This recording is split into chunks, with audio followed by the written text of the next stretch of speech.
இந்த வீடியோவை உங்களுக்கு வழங்குவோர் மாலை முரசு செய்திகள் தொலைக்காட்சியின் படிப்போம் ஜெயிப்போம் உயர்கல்வியை தேர்ந்தெடுப்பதில் உள்ள சந்தேகங்களை தீர்க்கும் நிகழ்ச்சி தினமும் மாலை 5 மணிக்கு. வணக்கம். நமது மாலை முரசு செய்திகள் தொலைக்காட்சி 9 ஆண்டுகளை நிறைவு செய்து 10ஆம் ஆண்டில் அடியெடுத்து வைக்கிறது. உண்மை மற்றும் நடுநிலை செய்திகளுக்கு உத்தரவாதம் தரும் இப்பயணத்தில் உடன் நிற்கும் உலக தமிழ் நெஞ்சங்களுக்கு எங்கள் உளமார்ந்த நன்றி. செய்திகளை விரிவாக பார்ப்பதற்கு முன் முதலில் தலைப்புச் செய்திகளை பார்க்கலாம். காட்சி ஊடகத்துறையில் 9 ஆண்டுகளை நிறைவு செய்து 10வது ஆண்டில் அடியெடுத்து வைத்துள்ள மாலை முரசு செய்திகள் தொலைக்காட்சி. அரசியல் கட்சி தலைவர்கள், திரையுலக பிரபலங்கள் வாழ்த்து.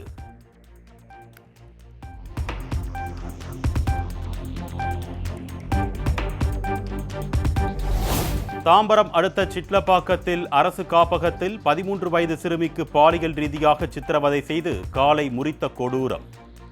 உறங்கிக் கொண்டிருந்த சிறுமியை தூக்கி சென்று சித்திரவதை செய்த தனியார் நிறுவன காவலாளி கைது.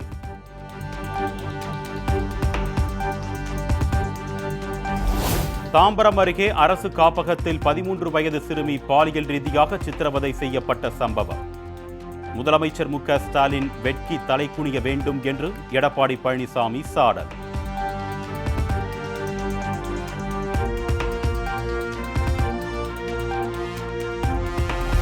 தாம்பரம் அருகே அரசு காப்பகத்தில் சிறுமிக்கு நிகழ்ந்தது துரதிருஷ்டவசமானது என்று அமைச்சர் கீதா ஜீவன் கருத்து.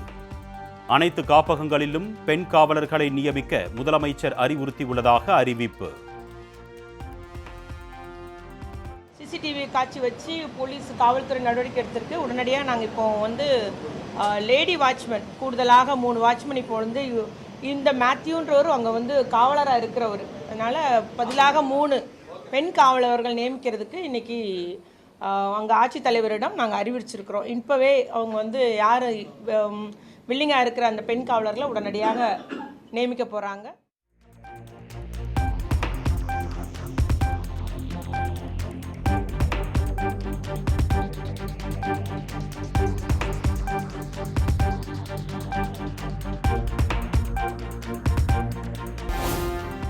முதலமைச்சர் மு க ஸ்டாலின் கூறுவது போல் திமுகவை என்னால் தோற்கடிக்க முடியாது, மக்கள் தோற்கடிப்பார்கள்.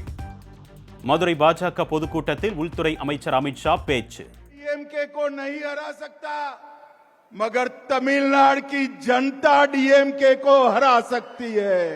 இந்த நாட்டின் முதல்வர் சொல்கிறார், அமித்ஷா அவர்களால் திமுகவை தோற்கடிக்க முடியாது என்று.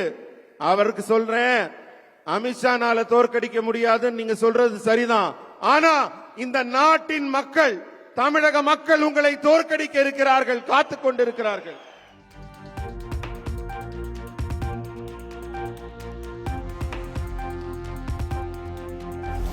இரண்டாயிரத்து 26 தமிழகத்தில் பாஜக அதிமுக ஆட்சி மலரும். மதுரை பாஜக பொதுக்கூட்டத்தில் மத்திய உள்துறை அமைச்சர் அமித்ஷா சூளுரை.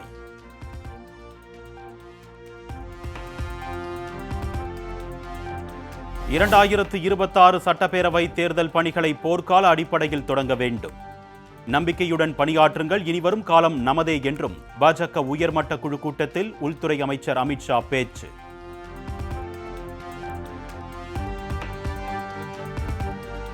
தமிழகத்தில் மத ரீதியில் பிளவை ஏற்படுத்த அமித்ஷா முயற்சிப்பதாக திமுக எம்பி ஆர் ராசா குற்றச்சாட்டு. திராவிட இயக்கங்கள் இருக்கும் வரை தமிழகத்தில் பாஜக காலூன்ற முடியாது என்றும் திட்டவட்டம். அவதூறுகளை அள்ளி வீசுவதும், மாற்றுக் கட்சி அரசாங்கம் அந்த மாநிலத்தில் நடந்தால் ஆதாரமில்லாத குற்றச்சாட்டுகளை சொல்வதும், மதவாத பிளவை வேண்டுமென்றே உண்டாக்கி அமைதியாக இருக்கிற ஒரு மாநிலத்தில் சட்டம் ஒழுங்கு பிரச்சனையை, கலவரத்தை தூண்டி அதன் மூலம் அரசியல் ஆதாயம் கிடைக்குமா, அறுவடை செய்யலாமா என்கின்ற அருவருப்பான உணர்ச்சியும்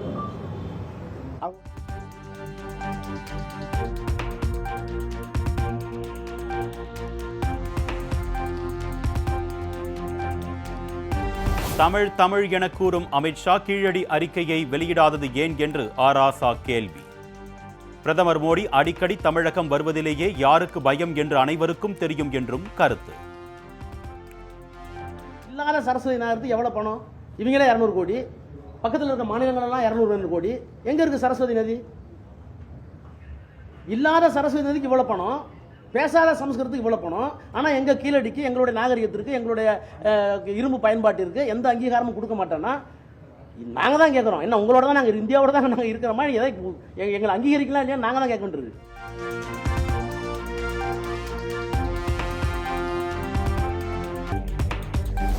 2026 சட்டமன்ற தேர்தலில் தமிழ்நாட்டில் ஆட்சி மாற்றம் வந்தே தீரும். தமிழ்நாட்டில் ஆட்சி மாற்றம் வரும் என்று அமித்ஷா பேச்சு குறித்த கேள்விக்கு பாமக நிறுவனர் ராமதாஸ் பதில். தமிழகத்தில் திமுக ஆட்சியை மக்கள் தூக்கி எறிய தயாராகிவிட்டார்கள் சொல்லி அமித்ஷா பேசியிருக்காரு. தமிழகத்தில் திமுக ஆட்சியை தூக்கி எறிய மக்கள் தயாராகிவிட்டார்கள் அப்படின்னு அமித்ஷா பேசியிருக்காரு. 2026 மாற்றம் வரும் நினைக்கிறீங்களா? மாற்றம் வந்ததான் தீரும். மாற்றம் வரும், கட்டாயம் வரும்.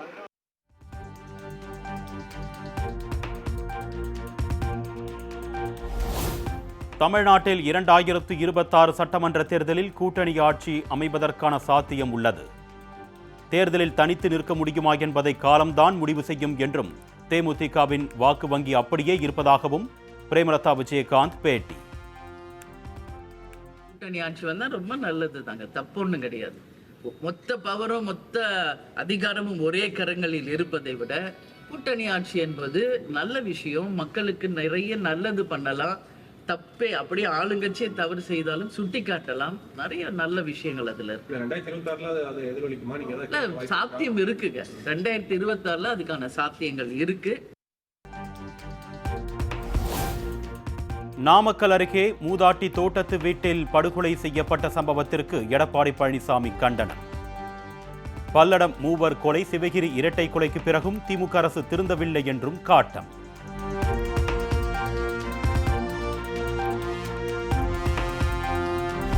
கர்நாடகாவில் கமலின் தக் லைஃப் திரைப்படம் வெளியாகும் திரையரங்குகளுக்கு பாதுகாப்பு கோரி வழக்கு.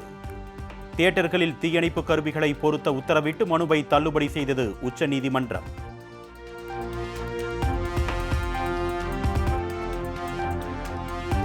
தமிழகத்தில் 35 புதிய கல்லூரிகள் திறக்கப்பட்டும் ஒரே ஒரு ஆசிரியர் கூட புதிதாக நியமிக்கப்படவில்லை என்று அன்புமணி ராமதாஸ் குற்றச்சாட்டு. திமுக அரசு உயர்கல்வித்துறையை சீரழித்து வருவதாகவும் விமர்சனம்.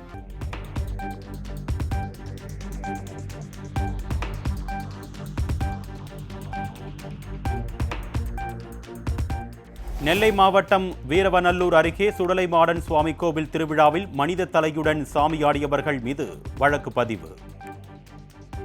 வெள்ளாங்குழி கிராம நிர்வாக அலுவலர் அளித்த புகாரின் பேரில் 4 பிரிவுகளின் கீழ் போலீசார் வழக்கு பதிவு செய்து விசாரணை.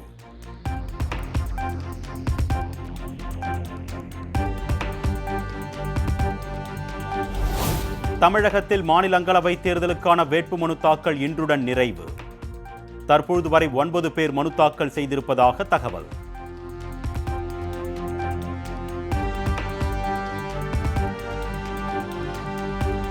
திருப்பூர் தெற்கு தொகுதி முன்னாள் அதிமுக எம்எல்ஏ குணசேகரன் காலமானார். கடந்த சில நாட்களாக உடல்நலக்குறைவால் சிகிச்சை பெற்று வந்த நிலையில் உயிரிழப்பு.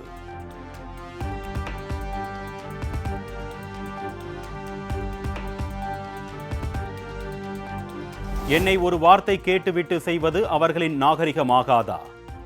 தான் எழுதிய பாடல் பல்லவிகள் தன்னை கேட்காமல் திரைப்பட தலைப்புகளாக வைக்கப்படுவது குறித்து கவிஞர் வைரமுத்து ஆதங்கம்.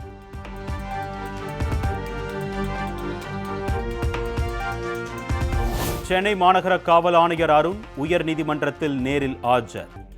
வன்கொடுமை தடைச்சட்ட புகாரில் வழக்கு பதிவு செய்யவில்லை என தொடரப்பட்ட வழக்கில் விசாரணைக்கு ஆஜரானார்.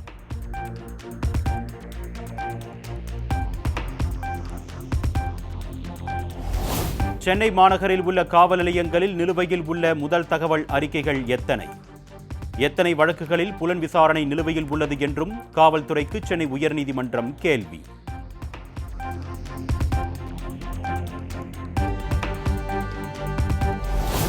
துபாய், தாய்லாந்து நாடுகளில் இருந்து கடத்தி வரப்பட்ட 1,30,00,000 ரூபாய் மதிப்புடைய தங்கம் பறிமுதல்.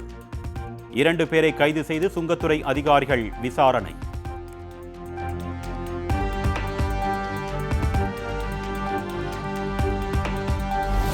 சென்னை மெட்ரோவில் 10 ஆண்டுகளில் இதுவரை 39 கோடி பேர் பயணம். மாதந்தோறும் பயணிப்போரின் எண்ணிக்கை விரைவில் 1 கோடியை எட்ட வாய்ப்பிருப்பதாக மெட்ரோ நிறுவனம் தகவல்.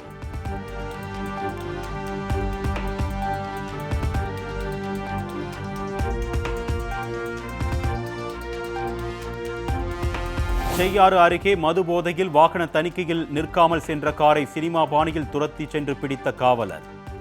போதை ஆசாமி பார்த்திபனை பிடித்து செய்யாறு போலீசார் விசாரணை.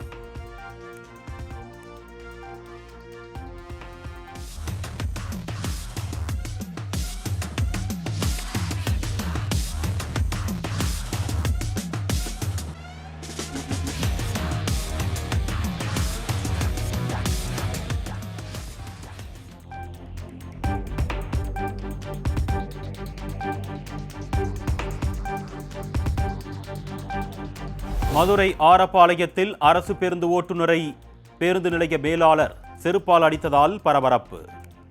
வீடியோ வைரலான நிலையில் உதவி மேலாளரை தற்காலிக பணியிடை நீக்கம் செய்து உத்தரவு.